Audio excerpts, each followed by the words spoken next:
Yep. So we're starting the show with and the week with the best way we know how, which is a psychotic rant from Mike Algello on something he Yes. hates and something that's gone wrong. So continue, Well, Mike. not hate. Well, not hate in the sense that I love Paul McCartney. I wanted to see Paul McCartney in concert. They announced for the first time in his entire life he would be coming to Buffalo. He had never been here with the Beatles, never been here with Wings, never been Beatles here, never went to Buffalo? never went to Buffalo. The first time, Wow. and they announced the concert October 22nd at First Niagara Center, and there was an internet pre-sale for American Express customers, and I don't have an American Express card, so I couldn't get on that one. And a local radio station had a pre-sale with a password. Well, the radio station made the mistake of misspelling the password. So Wow. anybody who went to their website to get this password couldn't get in. So then today, the rest of the tickets go on sale, and it was about 60% of the capacity at First Niagara Center, which is about 12,000 tickets. Yeah. And I'm on the phone, and I'm on the computer, and I have 6 tabs open to the particular website that sells the tickets.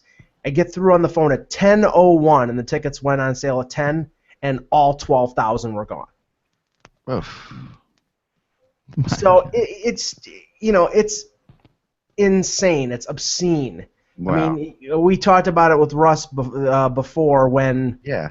you back in the day you could go out and sit out and wait for tickets, and I would I wish we could go back to those days. All I know is I went down to the arena this morning at around 8:30 to see if I could wait in line for tickets, and there were 100 people inside the arena, 100 people outside the arena, and most of those people, I'm sure, did not get tickets. So it was just a big steaming pile of Yeah. chaos. He needs a second room, man. He needs a second. I muted you, Kevin. You can unmute yourself. Yeah, they should have either moved that concert to Ralph Wilson Stadium, because I'm sure he could have sold out 75,000 tickets. Yeah. Or do a second show. But if he hasn't come to Buffalo in 45 years, I don't think I'm going to hold my breath for him to do a second show like right after. I think he squeezed it in. So. Wow, and looking on StubHub, like the cheapest tickets are like $350. Yep. So anybody got a free ticket, or anybody you got an extra? All right, we're going to put it out there. We're going to get Mike to this concert some way, shape, or form. I don't know how, by hook or crook. I got some people. I got some friends. Yeah, we need to do it because Mike is the first guy ever to be shut out of a concert. He wanted. No, I agree, but by no means. Believe me, I've got plenty of companions. You should see Facebook today. You got a lot of people just going no, just like losing it, and then I have company. I feel like we have to. I don't know. I feel personally, I don't know, somehow responsible. I don't know why. But yeah, that's why I just sometimes there are acts I think that are worth just sucking it up and paying more than you should. Yeah. McCartney's first trip to Buffalo might be one of those. And the other thing I would say is, I've yet to find anything that I've ever wanted to go to that you couldn't go there before the event and wait it out and get a ticket for somewhere near face value. Right. If you go and you sit outside. You just wait it out, and then people panic near the end, or you find someone who just they bought 8 tickets and only 7 people showed up, and Now the funny thing is, and this is just supply and demand. Yesterday I looked at StubHub, and the tickets were were being sold for around $200 a crack. No, so now they're up to $360. Whoa. Yeah, I checked it like 11 o'clock this morning, and it jumped from 200 to 350 that. Like that, yeah. Well, it's got to be $100 to see him anyway, right? So it's. Well, no, there were tickets in the upper levels that were like $30 and $60. That's crazy. Yeah, as opposed to like bands like the Eagles or U2, who basically charged like $200 for every ticket. There were some economical seats, but good luck. I mean, if you get on the phone with the ticket company at at 1 minute after 10 and 12,000 are gone. I mean, well, what else are you going to do? Having been on both sides of this equation before, having been like a concert in giving concerts and dealing with promoters and stuff like that, I can tell you right now that the fact that there were tickets for $30 and the fact that they're $360 right now on StubHub, someone is getting fired. That's all I can say. The fact that Paul McCartney has got to. I mean, not that we should all feel bad for Paul McCartney making money, but I just think that someone in his organization is going to make a call about this. That the fact that that the supply and demand is so great that we couldn't charge more than $30 unless there's something with the Niagara Center or some Buffalo rule. Maybe this is why he never came to Buffalo before. No, it's the exclusivity of it being the first time he's ever been there. But why were the tickets so cheap? That's my point. Like, why were there? I haven't seen a concert for $30 tickets. That seems like maybe it's a Buffalo rule or something like that. No, when I saw when I saw him in Toronto 4 years ago, the upper deck ticket was around $50 or $60 American, converted to around like $90 Canadian. Well, that's more realistic. I mean, even $50, but $30. That's Yeah, I think the $29 ticket, you were probably sitting in Cheektowaga, so it was probably you were like outside of the arena, hanging off a wire or something like that. Yeah, right. But I say look around and try to buy it. Pay the money. Go see McCartney. It's too bad you missed out, but. We all got those. I actually got a concert story involves the Rolling Stones small venue tour in 70, whatever it was, 7, 8, somewhere around in there. And they played at the Masonic Temple in Detroit. And the tickets were, $20 or whatever they were. And I ended up buying them off someone for $75 in that year, which was a tremendous amount of money. Yeah, that's like $500 now, right? I mean, yeah. For a college kid, it was tough, and I was working at a newspaper, but I paid him, and I went with it was me and my date, another couple, and before we were walking in, someone offered us $225 cash for each of our tickets, and we turned it down. Wow, nice. Would have been about like $1,000 back then. We went to the Masonic Temple, for those outside of Detroit, is just a small little concert. Yep. We have one in Jersey. It's Masonic Temple that actually I played at. No big band would ever play there. I played there because I wasn't a big band, but I played at the Masonic Temple in Jersey, and we just saw the Indigo Girls there not too long ago. Just like it's a really awesome venue. I mean, they're beautifully done acoustic places. I mean, they're awesome. That would never happen. I don't remember the particulars of it. I'm sure if you Googled it, we could find it, but. The Stones played only small, intimate venues for one of the tour. No one would ever do that now. No, the closest thing I remember to that was, I don't know, in probably around 2000 or maybe 1990. I get so confused with the years, but I saw Peter Gabriel came on a 3-concert. He did a 3-concert East Coast tour, like a warm-up thing or something. I don't know, for something that was like really small venues, and it was all of a sudden it was announced he's like going to be at the Tower Theater, which is like a 1,500-seat theater next week. It was that kind of thing, and it was. I got tickets to that. I did go to that. Well, I know the Stones on a couple of their recent tours, they have done something similar just at the beginning of the tour, like in New York or in London, where they just play a club and it's announced like the day of, and you just get tickets that way. So it's sort of them warming up or them shaking off the cobwebs. I think Springsteen does that still too. Like he does Asbury. He'll play at the Stone Pony up in New Jersey where he first played, but he'll just say I'm playing there tomorrow. The one that still haunts me to this day. I mean, even though I love the Tragically Hip, but they're a Toronto-based band, and they're big in Buffalo, but they're more of a regional band than they are an international band. But they're really great. And they did a promotion with a Buffalo radio station back in the late 90s, and it was at a club that was literally 3 blocks away from my apartment. And I woke up, heard on the radio that they were doing this promotion, this little concert. The tickets were going on sale at this club. I basically threw on a T-shirt and a pair of jeans and ran out the door, got in line, and there was like maybe 50, 60 people. And, you waited in line, they started selling the tickets, and they get to me, and I'm the last person. They cut it off. The person right in front of me was the last person to get tickets. You are literally living George Costanza's life. You really are. I say you really do, Mike, need to embrace your adventurous side and just go down there the day of the concert. Yeah. Park your car and stand outside, and I guarantee you will get in there for a relatively reasonable price, depending on your patience. If you're a patient guy, Right. and I am a patient guy, you can wait it out and get a good ticket. If you're impatient, you'll pay a little bit of a fee. But there are always tickets available if you just wander around. Who's that guy that works for Google that works for Buffalo? Anyway, we'll figure it out later.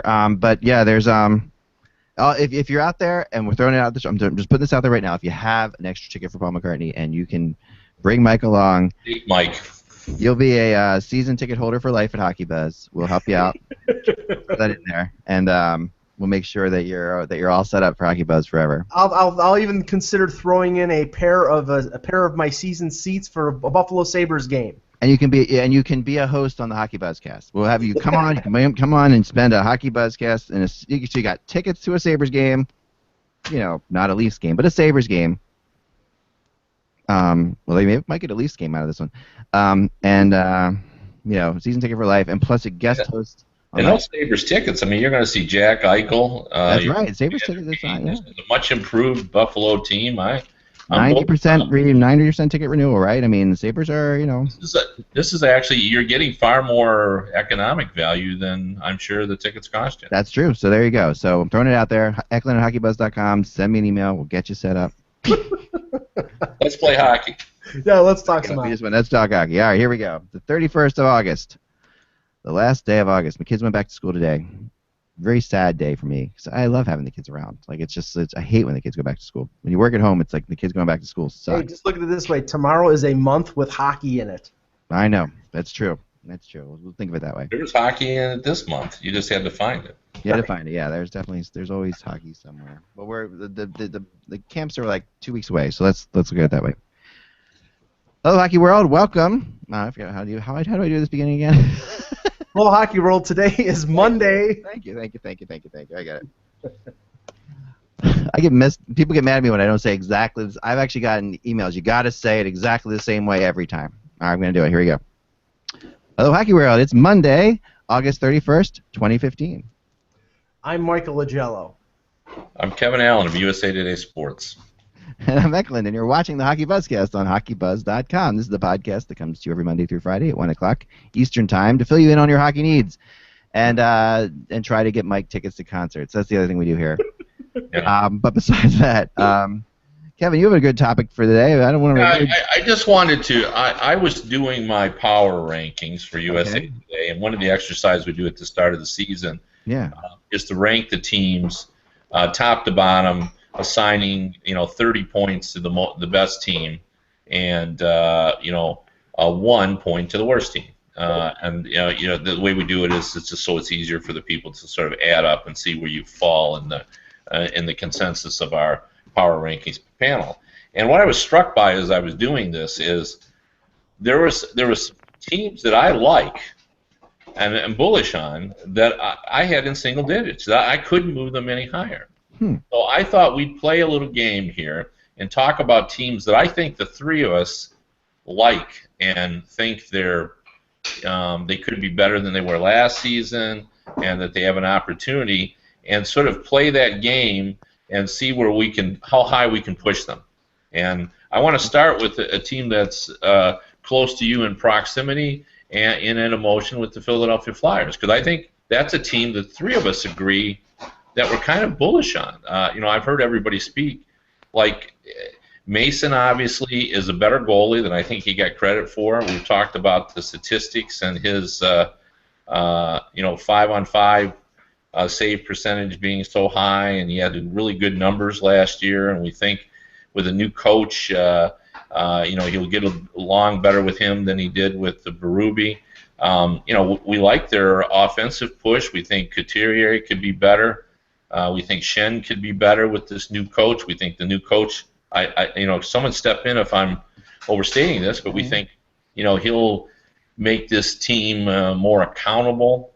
That the defense still needs work, but I think there's still enough to like about it. They could be better. Medvedev, who has come over from the KHL, is a pretty experienced defenseman, and we think this group. I mean, Mark Streit takes grief for his defensive ability, but he moves the puck. He's in the top level. I mean, so my point is, this is not a bad team. Are we all in agreement on that? Right. Do we think they can be better than they were last season?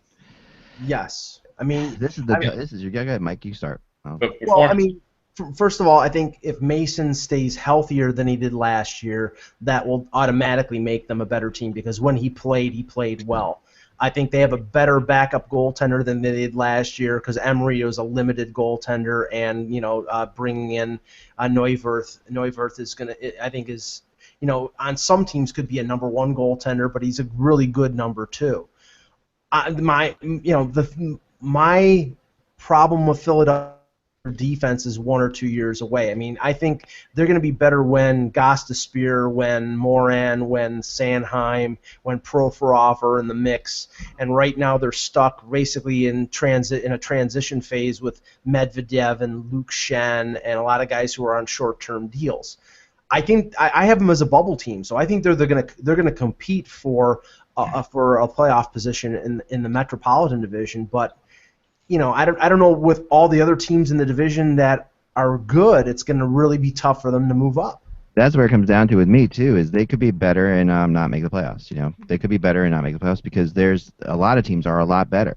That's when you look at the teams they've got to knock out. You look at the teams from last year to get into the playoffs. Let's just go through it for a second. I mean, this is a really so last year in the Eastern Conference, the top 8 teams say, just even but points-wise, beyond the playoff issue, the Rangers, are they going to knock out the Rangers? It's hard to imagine the Rangers fall that far. They could, I guess, but, Montreal, I guess, could fall. Tampa, I don't think so. Let's go over. I actually wanted to do this in sort of a way. Let me just stop you there. And this is what I want to do just to show you how difficult it is to move up. Let's just go division by division to decide which teams in that division the Flyers are better than. Right. So let's start with the Atlantic Division. They're certainly not better than Tampa Bay. Right. Do we think they're better than Montreal? No. No, they got Carey Price. Yeah. They're not better than Montreal. I don't think they're better than the Detroit Red Wings. What do you think? No. Okay, so 3. No. Now we're getting down there. Are they better than the Ottawa Senators? I think they are. Yes. I think they're better than the Ottawa Senators, and they're better than. What do you think of the Boston Bruins? I think they're better than the Bruins too. Like I think the Bruins are definitely are a couple years behind the Flyers in rebuild.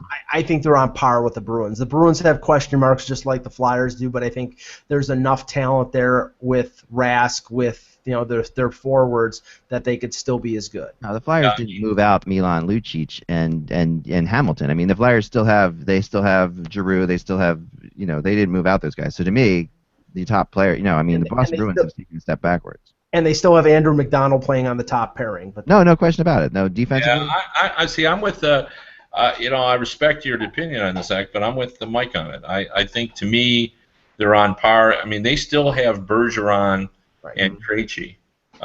Take Giroux and Voracek over Bergeron and Krejci, though? Pardon me? You would take Giroux and Voracek over Bergeron and Krejci. But they're two centers. I don't know. I'm not sure I would. Okay. So, I mean, Bergeron's one of the best all-around players in the game. I love Giroux. I would take Giroux over either of those guys. But right. But I think Giroux is better than Krejci as a number one, but Bergeron is one of the best centers in the game, and he's a number 2. Right. That's why I think on par. Like I can't say I can't say they're better. Yeah. Okay. And they got Zina Chara. He's 100 years old, but he still has the best wingspan in the in the game today, and he's sound defensively and he's intimidating force. And Tuukka Rask, hey, as much as I just talked about how well Mason played last year, I mean Tuukka Rask has been an elite level goalie. Yeah, no question. His numbers are always consistently good. He's the model of poise. So I think it's a tough call, but I'd say they're even. But if you force me into it, I'd probably take the Bruins. I still would take Philly in that one, just because of the way and this is not from a Flyers fan perspective, honestly. It's just from the fact that the Flyers were a better team than people realized last year. When you look at the teams that the record they had against top teams, the record they had 5-on-5, there were certain aspects. I think this is why I think the Flyers are a force this year. There were certain aspects of their team last year, not beating bad teams not being good on the power play and penalty killing. Those are aspects that can be tied to coaching in my mind. And Yeah. that those are things that when you bring in a better coach who can help you get your power play and penalty kill, who can get you up for the bad teams and can continue to play well against the good teams. I mean, the Flyers were coaching themselves. I felt that from the second Berube took over, and I felt like the Flyers turned it around because they got free of Laviolette to a degree more than they got Berube. So to me, this is a team that desperately needed coaching and leadership. So the Flyers are clearly better than Toronto, and in spite. Let's stay here for a minute though on the Bruins, because I just want to make one more point, then I'll let you talk about that. Yeah, but I think you're making our case for us. Like Hackstall, again, I'm bullish on him, but Julian has a track record. We know he is among the top coaches in the game. Yeah, I think he's probably the best defensive coach. His teams are always good defensively, where Hackstall is still a bit of a mystery. I think he will be tremendous. So, and again, we're just trying to establish whether or not, we can make a case for the Flyers being better. So I think when I hear everything, your argument is, it's a good one, and I actually buy a lot of what you're saying. I don't know that it's not clear that the Flyers are better than Boston. I don't think it has anything to do with Julian in this case, though, because it's not Hackstall versus Julian. It's just a matter of can Hackstall get the Flyers to turn those little things around enough to make a difference. It sort of is, because what we're saying is, we're comparing all aspects of the team, and right now, for what we know now, Julian is more accomplished and he's more experienced, and we have to give him the edge going in. If you were ranking this, you'd have to give him the edge. You could, but Hackstall won't be a better coach. It just means right now. Right. Yeah. Right. And I think it's more Hackstall versus Berube, because you're talking about where this team's going to head to than it is Hackstall versus Julian. Because to me, I get what you're saying, but if one team is arcing, I think it's safe to say the Flyers are arcing more upwards than the Bruins are. And if you were to draw an arc of these teams, the Bruins are on their way down, the Flyers are on their way up. And I'm not saying it's drastic. I don't know that we know the Bruins are going down, but we know the Flyers are going up. We think the Flyers are going up, and we think the Bruins are going down. That's where I am in my head. Yeah, I actually think both could go either way, and I think maybe the Bruins know something we don't know by trading all these players. Maybe they really have faith in their young players, and maybe there's something here that we don't get. But the Bruins felt like they did some moves out of spite to me. Yeah. And I hate to say that, but it feels like some of these moves were just moves that she really never wanted to do. Well, they were proactive in the Lucic deal. They were proactive. They knew he was going to they knew they weren't going to pay him the money that he was going to be looking for as a free agent, so they had to. I didn't have a problem with that move. I agree. I really didn't have a problem with that move. I'm with you guys on that. So let's continue on to Florida. I mean, Florida is a harder one to make. Yeah, but Mike, you can run down the rest of them, but. Yeah, I was going to say Philadelphia is clearly better than Toronto, because Toronto is going to be, probably near the bottom of the league in spite of all the changes, and in spite of the improvements that Buffalo has made. I think there's still enough holes with the Sabres that that the Flyers will be ahead of them. The one, I was impressed with Florida. Florida had some struggles offensively, but with Barkov and with a lot of the youngsters, they still haven't gotten Huberdeau signed. He's still a restricted free agent, but there's a lot of quality there, and Florida may not be better than them, but they're not far off. And maybe the influence of Jágr, and how that influence that he had in Philadelphia improved that team. I'll say this about Florida, though. Let me throw this out there. And there's no bigger Dale Talonsperter than me, and I've always thought the Florida Panthers had to be a team to be watched. They've made a lot of good moves. They've definitely improved themselves. I think that they are overvalued, though, in terms of how people talk about them right now. I think that people are assuming that the Florida Panthers are going to continue to grow at the pace they've been growing at, and I'm not convinced that they can. And that's nothing against them. They might, but this is a team that, if there was a team that's set up to be overloved right now, I think it's the Florida Panthers. There's when I talk to people, there's just this incredible, Florida Panthers, they really got it going. There's a lot of young players and a lot of unknowns there, and you have to depend on Ekblad coming back, and he's going to be a great player, but is he going to be as great as he was in his rookie year? He could be, he might not be. We would assume he would, but even without him, throw in the other guys. Are they going to continue to develop? Is Jágr going to be good for them? Probably, yes, but are they going to get Luongo? All this stuff to me, I think Florida is. I do think that I'm not sure that I would put them. I'm not sure I put the Flyers above them. But in saying this, in the whole argument we're making here, but I would say that I think the Florida Panthers are just a little bit. People are a little bit cart before the horse with the Florida Panthers in my mind. Anybody else agree with that? Well, it's interesting because when I read comic books when I was a kid, they always did, and I hated those comic books. The alternative universe, the Bizarro Land. Yeah. When things were exact opposite, and that's what we have been today. Usually, Mike and I disagree on the teams, and you and I are in sync. And now I'm completely in sync with Mike, and now I'm disagreeing with you. I am bullish on Florida. I'm one of those guys. Everybody is. And the reason I am is this. Ekblad, who I saw a lot of last year because I became fascinated with him, he is the type of he is to Florida what Dennis Potvin was to the Islanders in the 80s, what Ray Bourque was to the. This is a two-way defenseman who played like he was 27 years old, much like Ray Bourque did when he was 18. Like, he was so poised last year. And I know I'd be talking to GMs who had seen him play, and they would just say, like, wow. Like, this kid is so poised. And, he's not alone. Gerard Gallant has come in there, and Kulikov and Gudmundsson have both taken steps in their development under Gallant's teaching. Yeah. And Willie Mitchell and Campbell are aging warriors, but they're still effective. They're still effective players, and there's no reason to believe they won't be as effective this season, unless, of course, there's injury, but that's always the case. Yeah. The big key for me is that Longo has been exactly what the Panthers hoped he would be. 2 seasons ago, this team goals against average or save percentage was second to last, 897. Since he's shown up, he's been at a 922. That's essentially where his career average is. He's been pretty remarkably consistent throughout his career on what he does. So I think we can safely predict that defensively, and that's where their greatest improvement was, and in goal, they're going to be one of the most consistent teams in the league.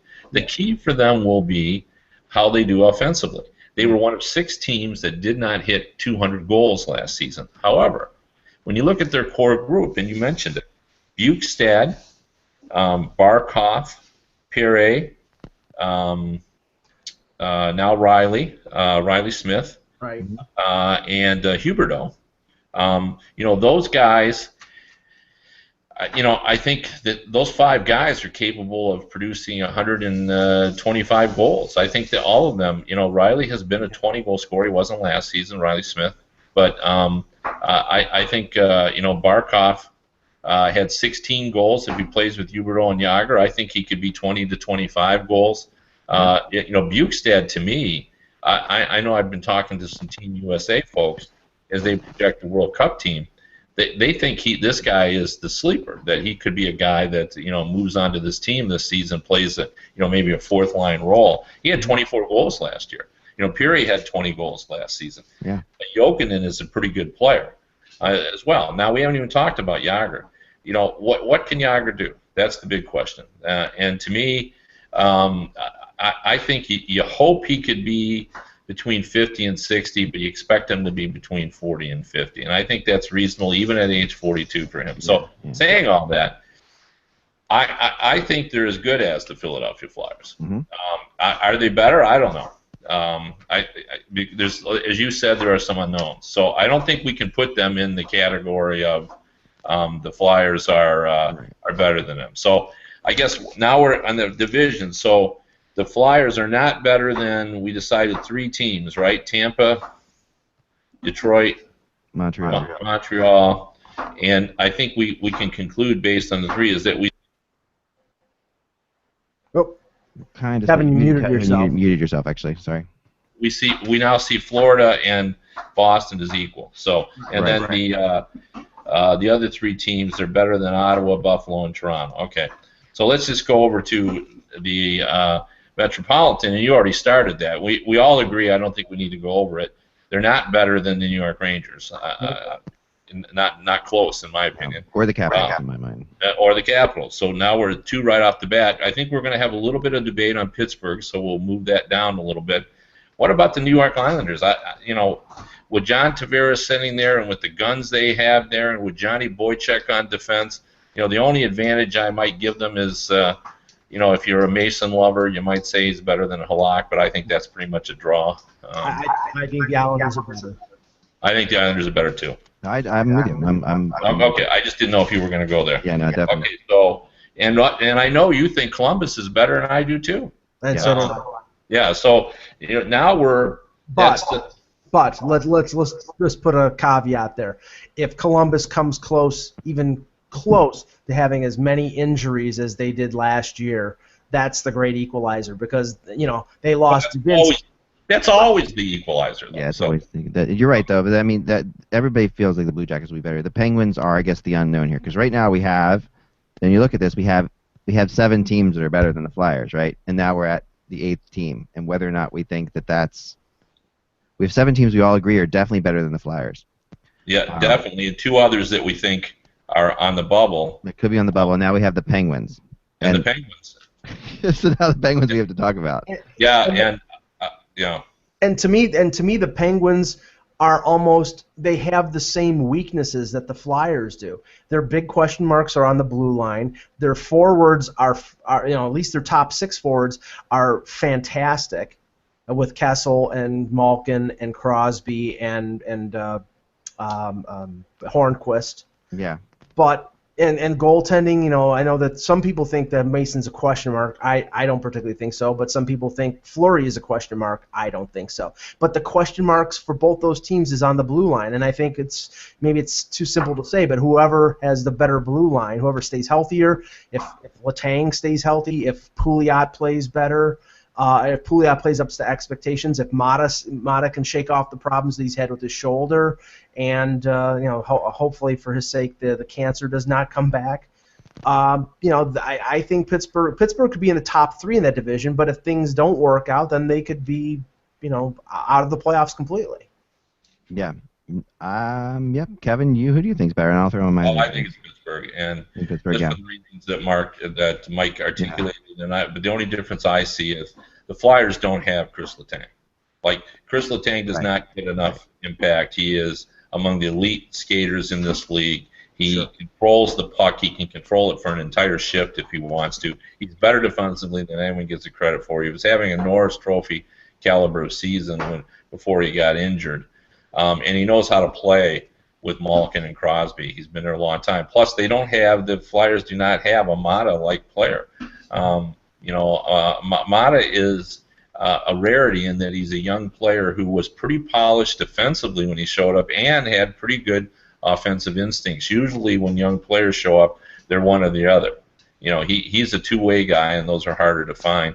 And Pouliot is another young player that has as much potential as any of the young defensemen. I don't know, maybe Morin might have more potential, but for the Pouliot has a lot of potential as well. So I like their defense, even though Mike's right when he says that both of it is a work in progress. I think I like potential of Pittsburgh's defense a little better. What I throw about Pittsburgh is, and I think their defense is better too, and I think their offense is better as well than the Flyers. I think the goaltending, I'll take Mason, but I don't think Marc-Andre Fleury is that bad. I'm not one of those guys who says Marc-Andre Fleury is. I think it's Mason by a little, just enough to make him better. But I do think that there's still something wrong with the Penguins that you can't put your finger on. And maybe this is just because I see them play the Flyers and the Flyers take control of them all the time. But when I see them play the Flyers and when I see the Penguins play the Rangers too, to a degree, or Columbus, certain teams, the Penguins just don't have that certain something gut check wise that enables them to play against certain teams. And you see that constantly. You saw it last year in the playoffs. You see it, and you saw it 2 years ago against the Blue Jackets. They got through that series, but they barely got through that series, right? So they barely got through the Islanders series 2 years ago. There's something wrong with that team that they don't have. Like, I don't know if it's like the Brooks Orpik or what it is, but there's those certain players in that have really. And Kessel doesn't give them that. Kessel does give them more scoring, no question, but Kessel doesn't give them that. He doesn't help this part of the whole equation in my mind. Mm-hmm. And I still think it was a great trade, and I think Kessel's going to score 50 goals. But I think that they still have to show that they can win, or they can bear down and win in tight games and tough situations. Well, for teams on the bubble, microscopic little things can make the difference, and Right. I'll just point out this: the teams in the Metro are going to have an advantage over the teams in the Atlantic Division because they're going to play Carolina and New Jersey more games than the teams in the Atlantic. Those teams are, to me, two of the four worst teams in the league. You know, I don't think there's any way that New Jersey and Carolina are going to come close to making the playoffs. And I think games against those teams inside the Metro Division, are going to have the advantage by playing those teams more than the teams in the Atlantic. It's only a 1 or 2 game difference. The other division plays them, I think, 3 or 4 times, and the Metro plays them either 4 or 5. But that 2 points earned against those teams can make the difference between making and missing.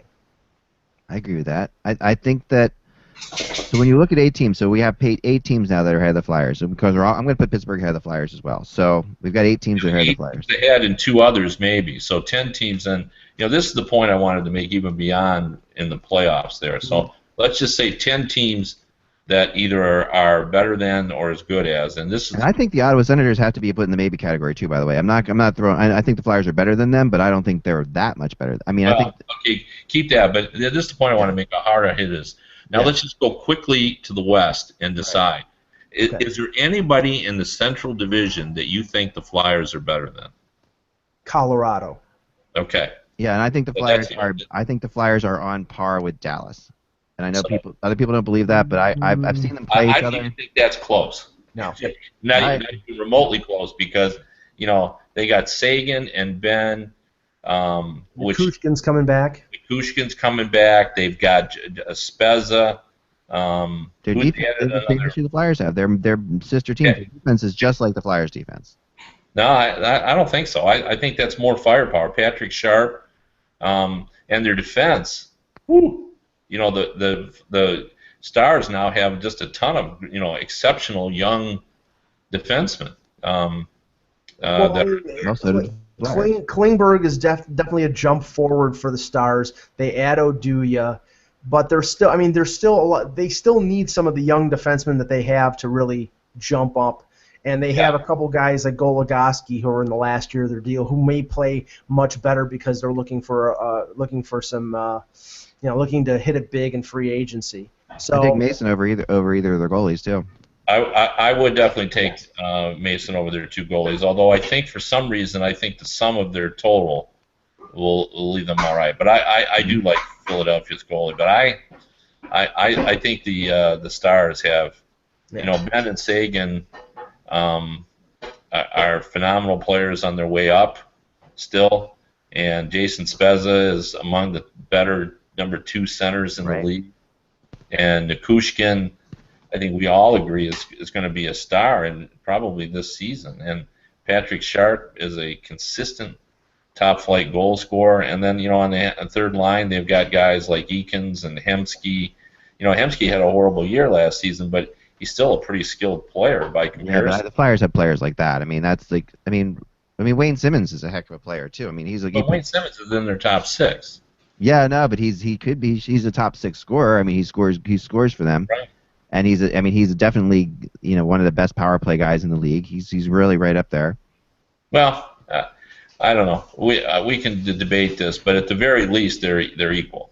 I think it's debatable, and I think that the word is still out on Winnipeg too. I mean, I'm not throwing that out there too. I mean, Colorado, okay, yeah, maybe Colorado. I mean, I'm not giving the Flyers a definite over Colorado either. In this whole well, what's interesting about Colorado is, they got McKinnon and Duchesne, and Landeskog, that's pretty good. Like McKinnon, would you want McKinnon or Giroux? I think I'd take McKinnon. Giroux is more accomplished now, but upside of McKinnon is. Giroux does a lot more. I mean, Giroux's a better defensive player than McKinnon and all that. So I think Philadelphia is deeper, especially at forward, Right. Than Colorado is. I mean, McKinnon, I'm a big fan of, and I think Duchesne is a fine center. But they get rid of O'Reilly, they bring in Soderberg, and if you look at the depth players on there at forward, you have an aging Aginla, you have Alex Tanguay, Blake Como, John Mitchell. I mean, it's not awe-inspiring. So I mean, Right. they're going to have a tough time in that division. I think Philadelphia, especially up front, is deeper and more impressive. And they're still ignoring their defense, Colorado. Yeah. Let's keep them above Colorado.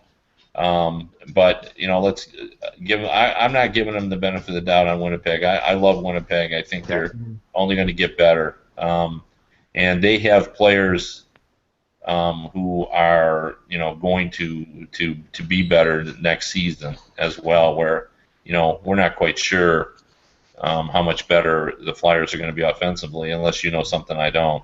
No, we don't have any idea. The Flyers are better offensively the second they get a transition game from their defense. That's the issue with the Flyers offense right now. The Flyers need defenders to get the puck. The Flyers have plenty of skill up front. I mean, Braden Shen, Simmons, Giroux, Voracek. These guys can all play, they can all skate, but they need somebody. They're receivers without quarterbacks right now, and that's the issue to me. Well, and then we haven't talked about Minnesota. Yeah. I got to take Minnesota over the Flyers too. Minnesota over the Flyers too. I mean, they were one of the best teams in the NHL last year in my mind. Yeah, I mean, all four of those teams up top, and there's no question in my mind that they're all better than the Flyers. Okay, so there's at least 5 teams. There has to be 5 teams that are better than the Flyers. I'll say one of Dallas or Winnipeg will be better than the Flyers. I won't say both. Yeah, okay, that seems fair. So now let's just run over to the Pacific, and this is a little bit harder because I think there's that division isn't as strong as people believe it is, but for sure Anaheim is, and I would say the Kings are better as well. And I would say the Calgary Flames are better. I might get an argument from you on that, but yes. Yeah, you'll get an argument from me on that. Calgary, I'm going to put Calgary in the same boat as Florida. In that, I think. No, not in terms of skill. I think Calgary's a more skilled team, but in terms of how many times have we not learned yet that in the NHL, these teams that have these years where they outperform what everybody else thinks. It's 2 years now, but it's a year and a half. It's a year and a half for the Calgary Flames. Okay, yeah, and I agree, and it's a year for the Florida Panthers, but half a year. It's not fully 2 years. It's not even, but the Panthers, I mean, they were okay last year, but they didn't wow anybody. Calgary, they're among the top 10 teams in scoring. They don't commit any penalties. I think we all agree their defense, with the addition of Dougie Hamilton, is the top 3 defenses in the league. To me, the only advantage the Flyers might have is in that. I mean, they outscore the Flyers. They have a much better defense, and in that, the Flyers might be a little better, but it's not like they're. No, I don't disagree with that. What I'm trying to make the point with, and also I'll get off the whole Florida Calgary thing, is that I've seen so many times in the NHL when a team has a year like that with young players, and now they cannot sneak up on anyone, right? Calgary or Florida can't sneak up on anybody. This is a hard season for these teams, these kind of teams. And historically has been a tough year for these teams to do what's expected of them, because really everybody is bullish on them.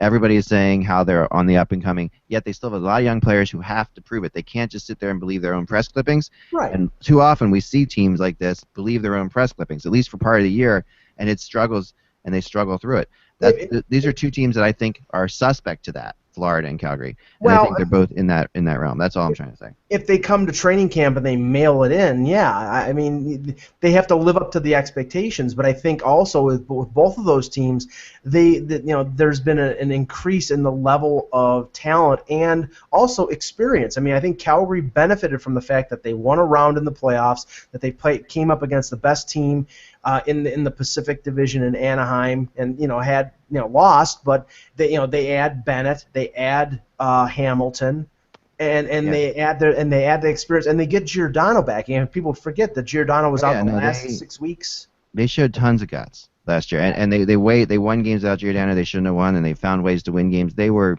huge down the stretch. Yeah. Well, and the point I would make backing Eklund's point would be that enhanced stats, advanced stats, would suggest that the Flames would take a tumble, because we saw a very similar situation with Colorado 2 seasons ago. They won a lot of one-goal games. The Flames were very good in the third period. Is that an indication of grittiness or just good luck? They may not be quite as effective in the tight games and in the third period as were last year. So, I can see that. But I just think when you look at the personnel they have, they don't have, in my mind, a Giroux. Right.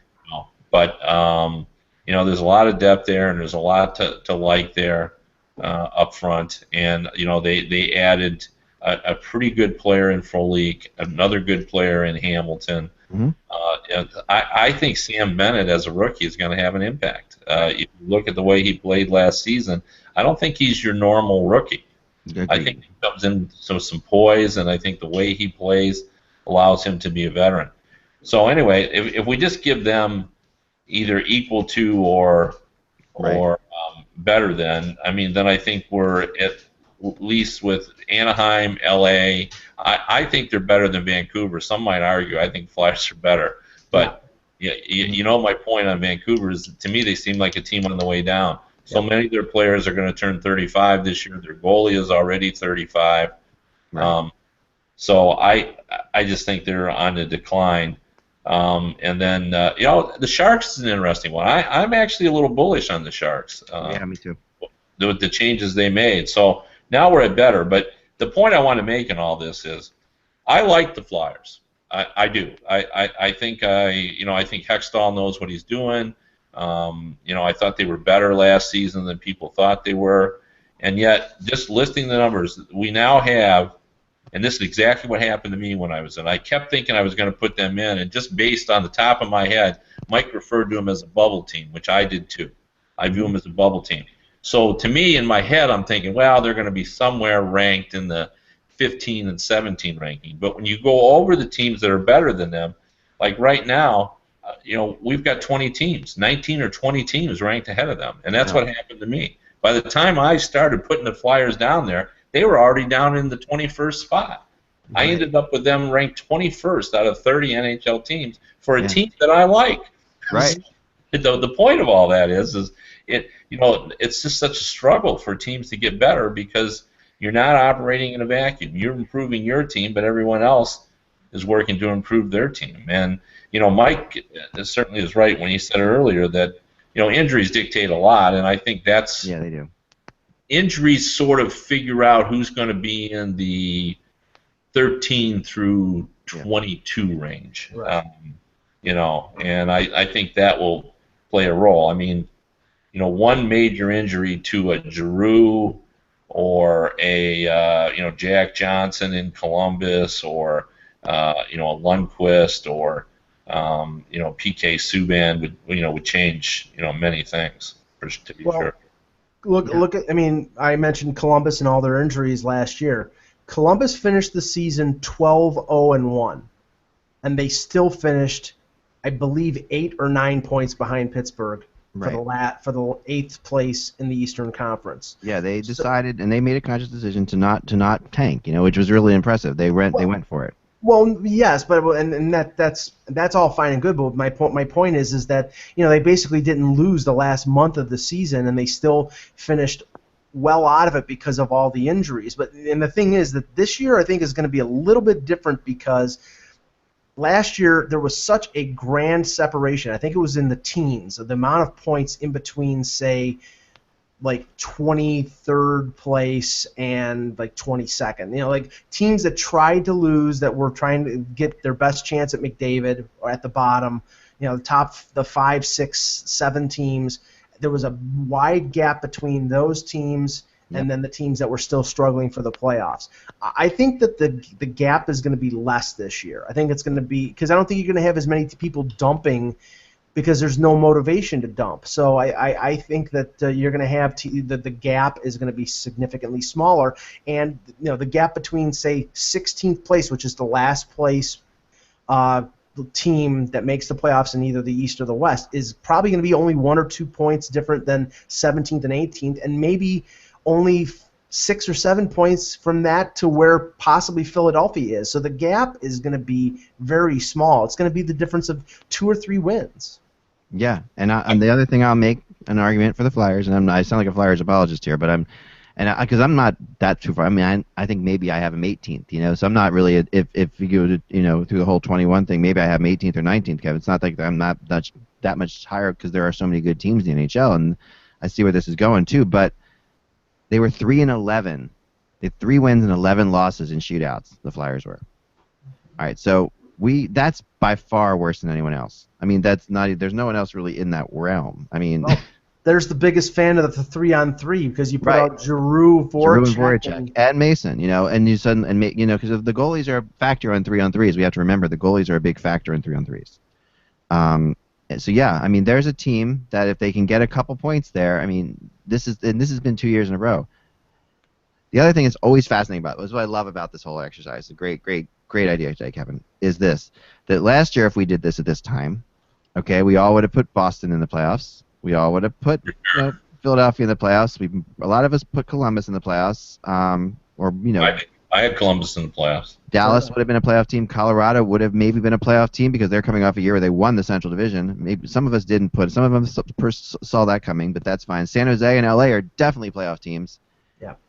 And yet none of those teams made the playoffs, right? So that's what's crazy about this. So when I look at these things and I try to predict them, I look at them at first. I'm like, okay, this is what should happen, and the Flyers should be the 21st best team in the league. But then you have to look at the teams that fell last year: Boston, Columbus, Philly, Dallas, Colorado, LA, San Jose. Why did they fall? What categorized their falls? And what teams are we rating now that could have those same kind of falls? What teams are we looking at now that could actually have the same kind of collapses? Could Montreal not get the same kind of season out of Carey Price and suddenly not be able to score goals? Yeah, I mean, Montreal could have a Boston-like fall. We should save that for another show because I mean I think that's a show in and of itself. Actually. Yeah, but that is when I look at these teams, that's the hardest part of this, right? Because every year, a few teams just do that. I mean, so the easiest way to do this is not to see who will fall, but who are the teams that you really, really, really don't think could fall? And last year, Boston might have been one of them. But let's check that out of the equation because a lot of people had Boston. I had Boston first in the Atlantic. Tampa, I don't think is going to fall. Okay, but Montreal and Ottawa and Detroit, any one of them. Absolutely. Yep. Couldn't agree more. I think there's only 4 or 5 teams. Right. The Rangers could fall. The Caps, I think the Caps are safe. I think the Rangers, though, they are not. No. I mean, Nash had an incredible year last year. I don't think the Rangers can fall. I mean, no, they can't. Their defense and goaltending is too good. Yeah. Okay. Capitals, I mean, if they can survive almost 2 months without Henrik Lundqvist, with Cam Talbot, who, and I know Edmonton people will go nuts. I'm still not convinced that he's anything more than a backup goaltender. He's got to prove it to me in Edmonton before I say otherwise. Right. So they won the President's Trophy with Cam Talbot for playing 6 or 7 weeks, almost every game. So to me, that means that even if Nash takes a step back offensively, even if they have some injuries, which they had last year, they're still going to be a playoff team. They're still going to be in the upper echelon of the Eastern Conference. Okay. And I think Washington as well. All right, but the Islanders, what do we think of them? I mean, are they 100% secure? I mean, I don't think they are 100% secure. I think there's only 4 teams that are have no danger of falling. Okay. I think it's Anaheim, Tampa Bay, the New York Rangers, Chicago Blackhawks. Yep. That everyone else. I agree with you. I think everyone else is vulnerable to something. And here's the biggest problem: other than the traditional, everything went right for them, and it doesn't the following season. There's no theme for why a team falls. Sometimes they fall because of injury. Yeah. Sometimes their star players, can't carry the banner. Yeah. There's a wide variety of reasons, and the parity now makes it so difficult that, I'm a little of those 4 teams that you mentioned, Kevin. I'm still a little concerned about the Blackhawks in the sense of all the changeover and the unknown right now about Kane, which we won't go into, but it has to be considered as a potential factor. But, Sharp is gone, Saad is gone, Oduya is gone. You've got a lot of new players coming in. I mean, I think Anisimov is a good center and somebody that they've wanted to get for years, but there's a lot of change over there, and it's going to maybe take half a season for them to really feel each other out and get acclimated before they maybe know what they really have. And I think that's a little bit of a concern. But I think they'll make the playoffs, but I think that there's room for drop-off there, is all I'm saying. Yeah, I think that's fair, and I think you're preaching the consensus position. I think everybody that I've read keeps talking about the Blackhawks, sort of on a downward trend, and there's some logic to that. I guess my point in saying that they were fall-proof is I don't think they could fall out of the playoffs because they understand, and everyone's heard my thing. Yeah. They know more about winning than any franchise, and it's still Taves, and you're right about Kane. We just don't know where he's going to be, but Taves and Kane and the host Duncan Keith, Seabrook, even Crawford. People don't want to give him any credit, but he's part of all this. And Eljarmerson is unbelievable as well. Yeah, I think sometimes you have to look at the goal differentials to see the teams that are just obviously going to make it. Like Tampa Bay was plus 51. There's only 4 teams in the NHL that were over plus 40, right? And you mentioned then 3 of them are your teams, Kev. The Rangers were plus 60. Tampa was plus 51. The Blackhawks were plus 40. The other team is St. Louis. They were plus 47, but we all kind of feel like St. Louis could struggle, where Anaheim was plus 10. And, now... Yeah, but they were, I think, it was extenuating circumstances. But, if you and I sat here and we started wanting to pick them apart, we could. Yeah. I put them in there because I think they have some uniqueness about them that other teams don't. The 1-2 center combination of having the perfect offensive number 1 center and the perfect defensive number 2 center, and having the Corey Perry Getzlaf connection, and almost having 3 number 1 defensemen. Cam Fowler, Lindholm, and 3 guys who play all the same amount of minutes. Yeah. And have all just emerged as real dependable 2-way guys, both equally strong. So and they added depth veterans, Santorelli, Chris Stewart, Bieksa, to supplement those star players. So they're desperate, obviously, to win. Yes. I mean, the other thing is that team is on a mission. If there's a team that's on a mission, I think they're the one that's on the mission, right? Because they came 1 game away from probably winning the Stanley Cup last year, and then you got Boudreau, who if doesn't win now, who knows what happens. So there's a lot of pressure on the Anaheim Ducks internally to win. But to me, they're like a triumph or tragedy team. Like, they are either going to win or they're going to fall apart. Like, it is still possible that they could fall apart. I mean, I wanted to bring this up because this is interesting. I think I've talked before. I brought up about, and we had a question of whether or not Boudreau, is he unlucky, or is this a symptom of a guy that gets out coached and everything? So after we had that, I ended up asking a couple of GMs about him. I said, like when Lindy Ruff and Barry Trotz lost their jobs, we knew they would be the hottest thing in the free agent marketplace. What will Boudreau be? And if he should be fired by that. And, he's not going to be like Barry Trotz, but both the guys that I talked to about it said, oh, he'll get a job quickly.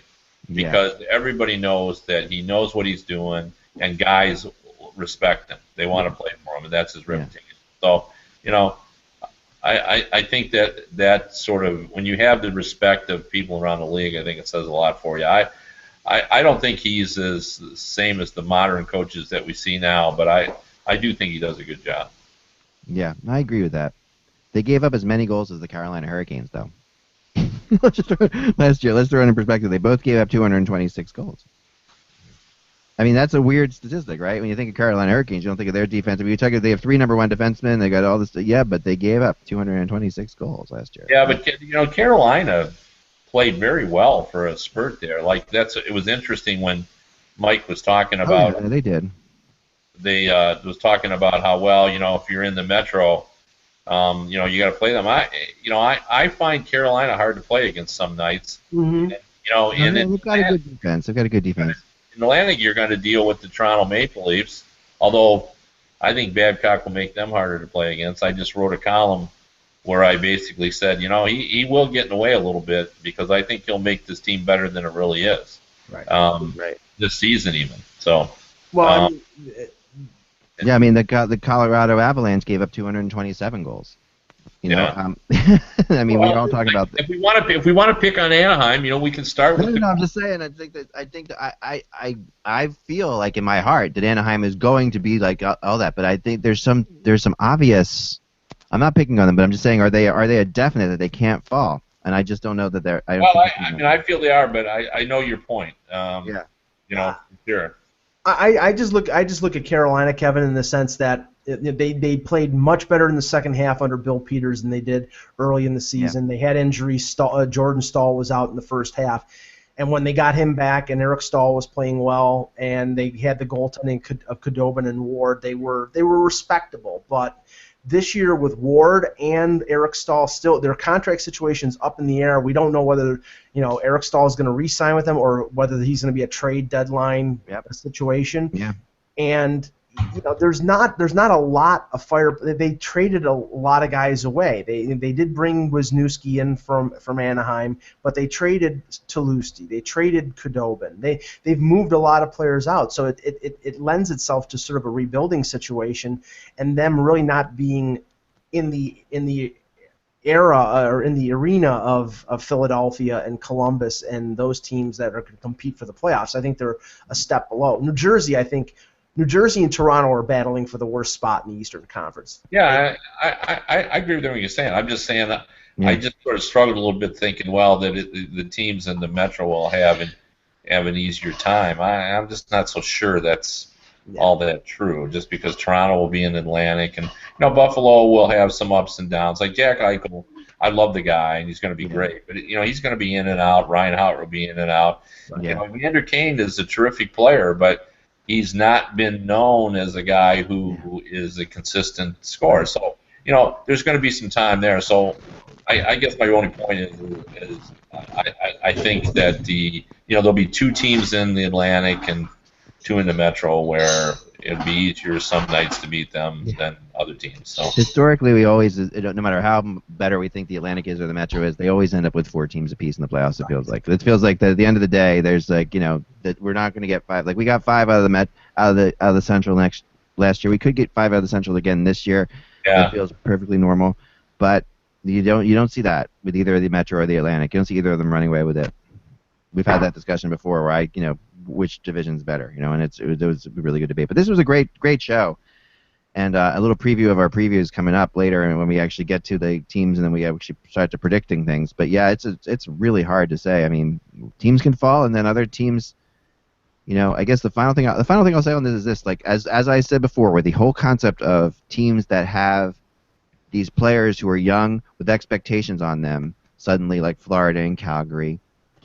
And there's other teams too, but I'll say those two mainly with the most pressure. And Winnipeg, put Winnipeg in that category too, as these teams that actually have suddenly we all think that they're playoff teams now. That's hard for young players to do. And then there's teams that with young guys that we don't know anything about yet, that tend to have less pressure on them and tend to be able to rise up and make something happen. And that might be where Philadelphia is with some of their young defensemen. I don't know how many of them they're going to play, but some of them are really. Are going to be pushing, from what I understand, right away to get in, and some of them they've been patient with for a while, so we might see some of them now. Detroit's the same kind of boat. They have the young players they're coming into. Detroit could be a lot better. I mean, so there's so many little factors. It's one thing to say who would we think's better, and then it's another thing to actually how's this all going to play out? And some of it is just injuries and stuff like that. But other parts of it are just, where could the potential collapses be, right? So there's so much to it. Yeah, well, I mean, certainly there'll be players who don't perform. Yeah. You expect them to, and sometimes that's very difficult to predict. And that's like I always tell GMs, you're just guessing too. Yeah, for sure. But 100% agree. Yeah. Well, very good show, guys. Thanks so much for watching. We'll be back again tomorrow. And remember, without the buzz, it is just hockey. We'll talk to you then.